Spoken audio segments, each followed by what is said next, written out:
Maraming mga tao ang hindi nauunawaan ang dahilan ng kamatayan at ang hindi pagkaunawa ang kadalasang nagiging dahilan ng iba yung kalungkutan kapag sumapit ito. Kadalasan, hindi matanggap ng tao ang kamatayan. Ang iba'y sinisisi ang Diyos kapag ito'y dumarating sa kanilang mga mahal sa buhay. Ang katotohanan, lahat ng taong nabubuhay ay hindi maaaring makalampas dito. Ngunit alam ba ng Diyos kung kailan tayo mamamatay? Nakatakda na ba ang ating kamatayan?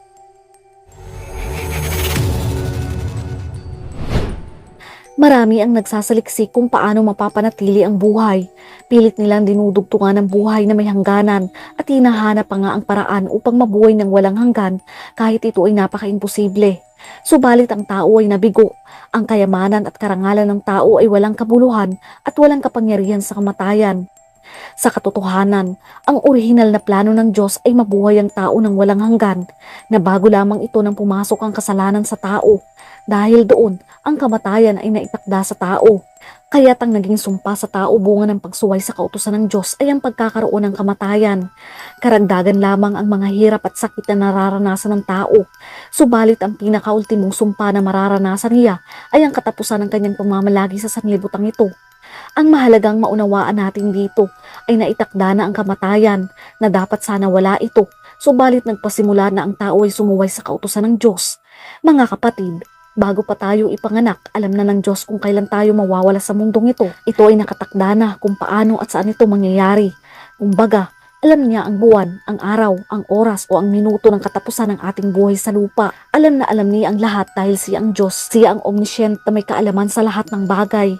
Ang kaalaman ng Diyos sa lahat ng bagay ang dahilan kung bakit may kapamahalaan siya sa lahat ng bagay. Nakikita man o hindi nakikita. Ang tao, bago pa lamang ipanganak sa mundo, ay nalalaman na ng Diyos kung kailan ang katapusan ng kanyang buhay. Samantalang tayo bilang mga tao, hindi natin nalalaman kung kailan iyon. Sabi nga sa Job chapter 14 verse 5, sa simula pa'y itinakda nyo na kung gaano kahaba ang itatagal ng buhay ng isang tao at hindi siya lalampas sa itinakda nyong oras sa kanya. Nalalaman niya ang oras ng ating pagsilang, kaya't nalalaman rin niya ang araw ng ating katapusan dahil siya ang may hawak ng ating buhay. Meron tayong panahon na tayo ay isinilang at syempre meron din namang panahon para sa kamatayan sa mga ngaral chapter 3 verse 2. Ang panahon ng pagsilang at panahon ng pagkamatay, ang panahon ng pagtatanim at panahon ng pagbunot ng tanim. Ang araw ng ating kapanganakan ay hindi natin pinili. Ang Diyos ang nagtakda nito at wala din tayong magagawa sa araw ng ating paglisan. Kung titingnan natin sa Bible, si Moises din ay naitakda kung saan siya mamamatay. Doon ka mamamatay sa bundok na iyon tulad ng nangyari kay Aaron sa bundok ng Hore. Malinaw na alam ng Diyos ang mga mangyayari sa ating pagdating ng panahon. Alam ng Diyos ang lahat ng bagay.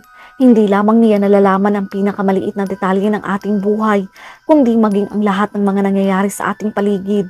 Bagamat meron tayong choice sa buhay at mga pagpipilian, magagawa natin ang mga gusto nating gawin pero tandaan na ang huling kapasyahan pa rin ay nasa Diyos. Siya ang magdedesisyon sa lahat. Sa Kawikaan chapter 16 verse 33, isinasagawa ng tao ang palabunutan, ngunit si Yahweh lamang ang huling kapasyahan. Hindi natin mababago ang kapasyahan ng Diyos kung kailan tayo mawawala sa mundo na ito. Kung may mga taong nawawala sa sinapupunan pa lamang ng isang ina, iyan ay itinakda na ng Diyos. Kung ang isang bata ay yumao habang bata pa lamang, nakatakda na ito. Kung ang isang tao ay namatay ng biglaan, itinakda na rin ito ng Diyos. Bukod dito, hindi ipinaalam sa ating mga tao ang panahon ng pagsapit ng kamatayan. Isang malaking palaisipan sa maraming tao ang panahong ito. Bagamat may mga doktor na nagagawang bigyan ng taning ang buhay ng kanilang mga pasyente, wala pa din katiyakan ito sapagkat tanging ang Diyos lamang ang nakakaalam kung kailan ang tao ay mawawala sa mundong ito. Hindi ipinaalam sa tao ang kamatayan dahil ang layunin ng Diyos ay upang maturuan tayong mga tao na magkaroon ng ibayong takot sa Diyos gaya ng sinasabi sa Awit chapter 9 verse 20. Ilagay mo sila sa katakutan o Panginoon, ipakilala mo sa mga bansa na sila'y mga tao lamang. Mga tao lamang tayo na nilikha ng Diyos, tinakdaan ng hangganan, at dahil meron tayong hangganan, kailangang itanim natin sa ating puso't isipan na ang buhay na ito ay marapat nating gamitin ng tama at matuwid, alinsunod sa kalooban ng Diyos na lumikha sa atin.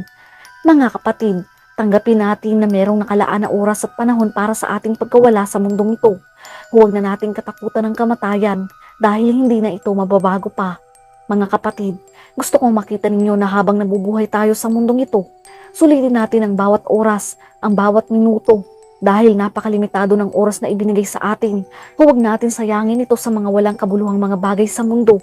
Huwag nating aksayahin sa mga takot, galit at pag-aalala dahil napakaikli lamang ng buhay natin.